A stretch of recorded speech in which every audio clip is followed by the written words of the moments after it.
Students and young adult readers all around get different educations, but one thing isn't different for most of these people. When it comes to academic reading, at some point in their lives, there comes a point when educational reading starts to become less enjoyable. What age do students start to find reading less enjoyable? Why do students start to enjoy reading less? Does this issue affect how they are learning in class? And what ways can we fix it? When kids are younger, most of them love nothing more than to sit down and look at a picture book. And as they get a little older, it starts turning into simple sentences that describe what's going on with the picture. So at what point growing up in school do we start to lose interest in reading? An article from the Washington Post on kids interested in reading says that attitudes toward reading peak in early elementary years. With each year passing, students' attitudes towards reading drop. If this issue of students enjoying reading less every year is true, then what is causing students to lose interest in their readings?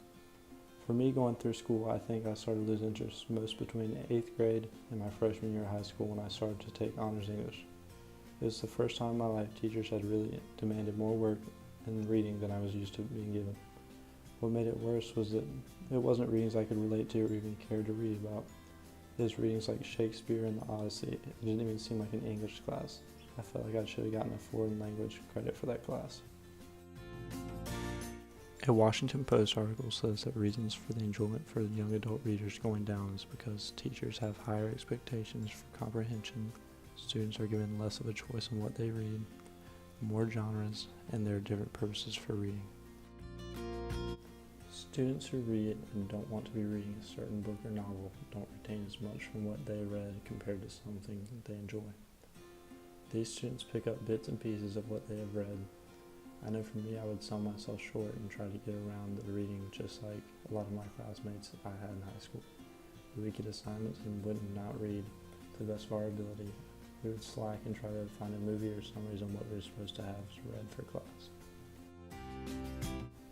The issue of students not enjoying reading needs to be fixed. An article from Cultural Anthropology on why students don't read says that ways to increase satisfaction for students reading is to assign appropriate material by not assigning too much, tie the reading to learning objectives, and consider the audience you are assigning the reading to. It also says to make reading count by giving some kind of credit for the work completed. I believe that following some of these guidelines would spark an increase in reading for young adults.